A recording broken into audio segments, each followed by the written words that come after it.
Hola, soy Flavia Garrigós.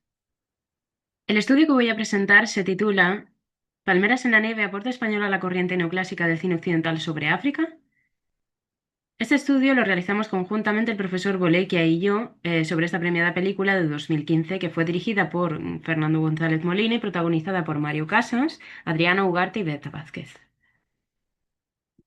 Debemos tener en cuenta que esta película está basada en la novela homónima de la premiada autora Luz Cabás, que agradece en la novela la ayuda del profesor Bolequia por los consejos e información sobre la cultura y la lengua bubis. El director de la película también lo incluye en agradecimientos. Luego, por otra parte, están las licencias artísticas que cada autor se toma. Es la primera ocasión, al menos en lo que a industria cinematográfica española se refiere, que desde el cine comercial se lanza una historia sobre el pasado colonial español en Guinea Ecuatorial.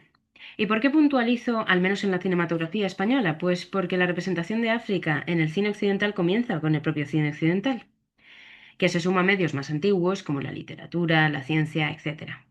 Hay autores como el filósofo Mudimbe que dicen que lo que conocemos sobre África es lo que Occidente ha descrito del continente, es decir, que es una invención y que nace del intertexto. Este intertexto se alimentaría con los años y el cine, según autores como el profesor Dokotum, es uno de los medios más eficaces para sostener el intertexto y actualizarlo. Este autor que he mencionado distingue hasta el momento entre cuatro etapas de representación de África en el cine occidental que verdaderamente son tendencias o estilos porque no tienen fechas estrictas de finalización. Dokotum nos habla del periodo clásico en el que se encontrarían adaptaciones de textos asimismo clásicos como Las minas del rey Salomón de Henry Haggard o Tarzán de Burroughs. Y aquí tenéis ejemplos de adaptaciones cinematográficas de estas obras en una tendencia cuyas características iniciales del retrato de África son la inclusión del cazador blanco y la reina blanca de la jungla, y temáticas respecto al continente con la naturaleza de fondo, que lo asocian al salvajismo, la brujería, el canibalismo, el exotismo, etc. El segundo periodo sería el neoclásico. Tiene un estilismo parecido a la tendencia clásica en relación al continente oscuro, y nacen diferentes géneros cinematográficos y con temáticas variadas, entre las que conviene resaltar la nostalgia colonial y la distorsión histórica. El autor pone como ejemplos películas tan reconocidas como White Hunted Black Heart de Eastwood de 1990 o The Ghost and the Darkness de Hawkins de 1996.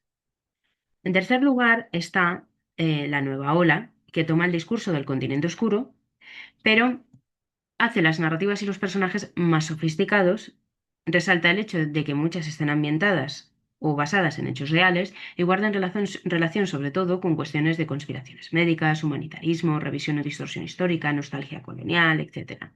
Algunos ejemplos son Blood Diamond de Zwick de 2006 o The Custom Gardener de Merieyes de 2005. En cuarto lugar se encontraría la que denomina como auge, orientada mayoritariamente al afrooptimismo y el afrofuturismo, en la que la representación de África es por parte de equipos mayoritariamente afrooccidentales. Esta tendencia la ejemplifica con películas como Queen of Katwe, de Nair de 2016 o Black Panther de Coogler de 2018. Expuestas todas las tendencias, nuestro objetivo es saber si Palmeras en la nieve encaja en el periodo neoclásico y qué detalles nuevos se introduce. Debemos indicar primero de qué va Palmeras en la nieve. La historia es prácticamente una vuelta al pasado colonial. Clarence descubre la historia de su tío Killian a través de un antiguo diario. Killian se había marchado a Guinea Ecuatorial en 1953 a una plantación de cacao con su padre y su hermano. Allí vive un romance con una oriunda llamada Visila, que se ve frustrado con los años por diferentes cuestiones, entre ellas la independencia.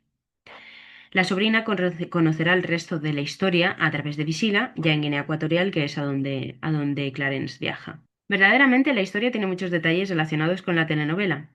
Vamos a hacernos un poco de lío ya. A ver, el segundo hijo de Visila es hijo del padre de Clarence, es decir, su hermano, porque en una noche de borrachera violó a Visila, que era la novia secreta de su hermano. Bien, por cosas así es en cierta medida por lo que el coautor de este estudio expresó en su momento su desacuerdo con la decisión editorial y del largometraje de enrevesar tanto la trama, en vez de ilustrarnos un poco más sobre ese pasado que se ha mantenido durante mucho tiempo en materia reservada, pero también sobre el presente de Guinea Ecuatorial, solo con el objetivo de hacerlo todo más comercial.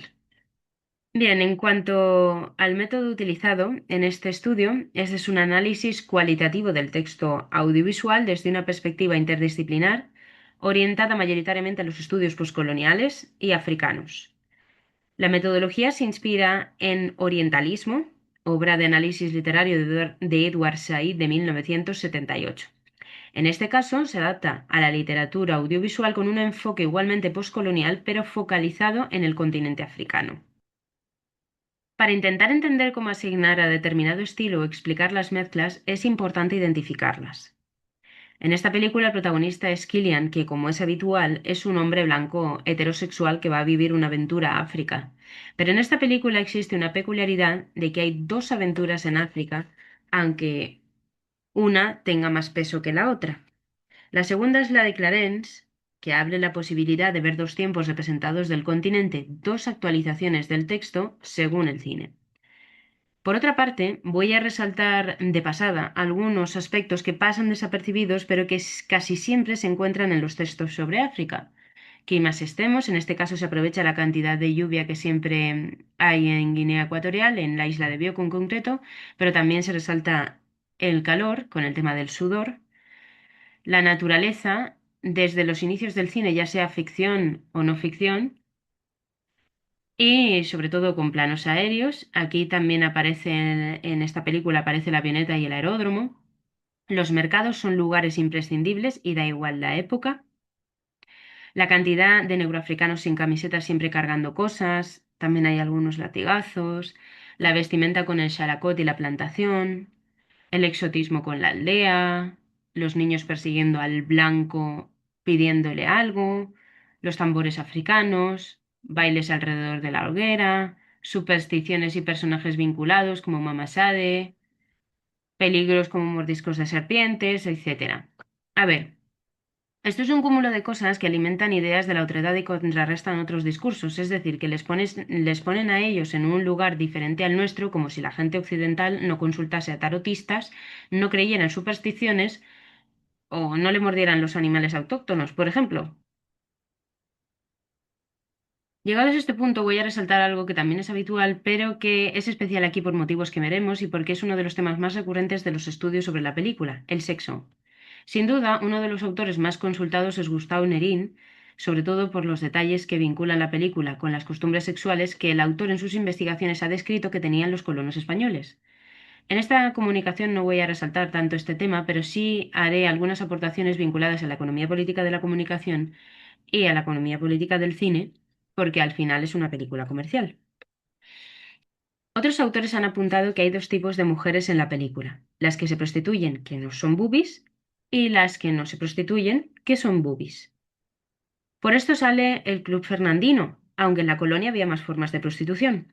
Las prostitutas son habituales en las películas de la nueva ola, aparecen en Hotel Ruanda, aunque muy disimulado, y es descaradísimo en Blood Diamond o Lord of War. Resaltar este libertinaje español en la colonia permite que se introduzcan escenas sexuales y desnudos y se alimente la idea racista del blanco, de la sexualidad negra y de épocas de mayor licencia sexual, como diría el psiquiatra anticolonial Frank Fanon. Si no se incluyeran ese cúmulo de características de la otredad, no llegaríamos a esa idea referente al sexo, pero sí se da. Tanto en sexo y desnudos puede deberse a una cuestión económica, como se mencionó antes. La historia está orientada al entresijo parecido a la telenovela que eventualmente se ha vinculado a un público compuesto por mujeres. Si introduces sexo y desnudos de mujeres negras alimentando la fantasía de la que hemos hablado, tienes más posibilidades de cubrir la taquilla masculina heterosexual. Así, lo primero que aparece en la película, además de las distribuidoras, productoras, etcétera, como es habitual, cuando empieza la historia, es decir, cuando salen los personajes en el minuto 1:03, ¿qué están haciendo? Mantener relaciones sexuales. Como podéis comprobar en la imagen, aunque esta es de 4 segundos después porque se ven mejor, ni siquiera han dejado de aparecer los créditos iniciales. El primer pecho se ve 2 segundos más tarde. Luego, durante la película también hay planos descaradamente intencionados que tienen determinado encuadre para que quepan los pechos. Me atrevería a decir que el ángulo también tiene gato encerrado. Por respeto aquí los he cubierto. Bueno, pero en esto del exotismo sexual Aparentemente también han pensado en las blancas, ya que tenemos a Inigo bajo una cascada como Dios le trajo al mundo, si bien es un plano más lejano y he elegido uno que no se le viera nada. Así como dijera Fanon para el blanco racista, el hombre negro es un falo. Lo último que resaltar es algo vinculado a las características de la nueva ola que tiene que ver con resaltar las enfermedades víricas. Y de nuevo, en películas como las citadas, por ejemplo, Blood Diamond se hace referencia al VIH. Pero claro, ¿cómo introduces este tropo sobre África en una película que tiene parte de época? Pues adapta la enfermedad. En vez de tener VIH, Jacobo tiene sífilis. Ahora vamos a introducir el tema de la remitologización. Ese término lo utiliza el profesor Tokotum para referirse a una idea de una cultura africana que se introduce en el texto y no proviene de algo que se haya escrito o dicho anteriormente. Esto lo hace y lo decide el director, el guionista y se añade la mitología occidental sobre África, pero no es real de ninguna cultura. Consideramos que esto se está haciendo aquí respecto a los bubis. A esto se suma lo que se señala ya sobre la nostalgia colonial y la distorsión histórica. Vamos a ver un vídeo que aglutina gran parte de lo que se menciona. Le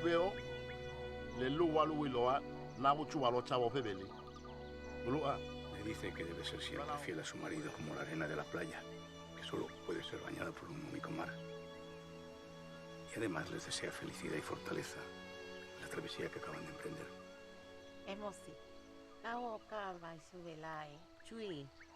Pide a Musi que nunca deje a su mujer, a pesar de las muchas otras que puede tener. ¿Y desde cuándo entiende su lengua, padre? Paso mucho tiempo entre ellos. He visto muchas bodas como esta. ¡Ya lleva! ¡Yeah! ¡Ya lleva! ¡Yeah!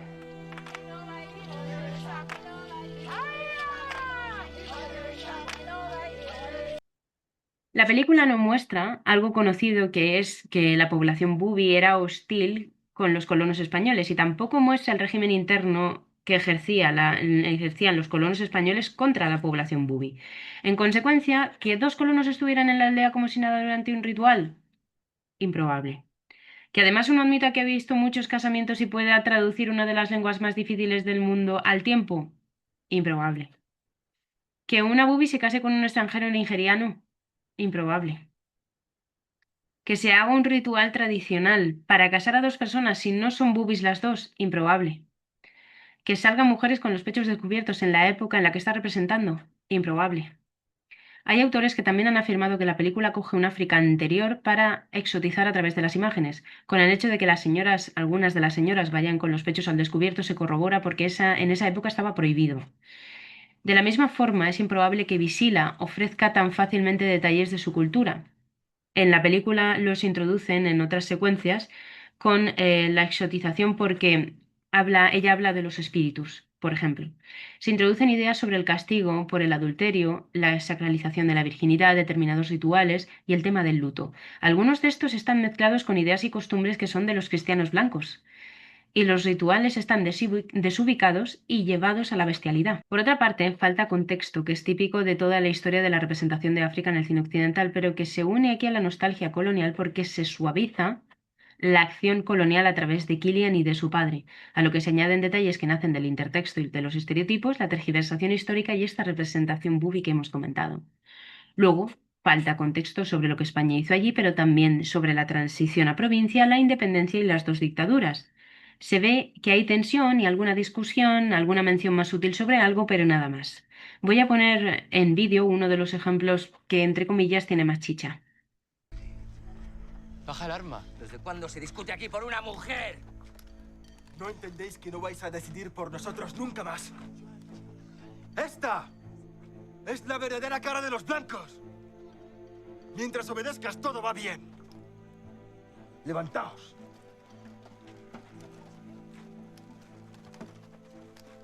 No tienes suficientes balas para todos. Somos muchos más.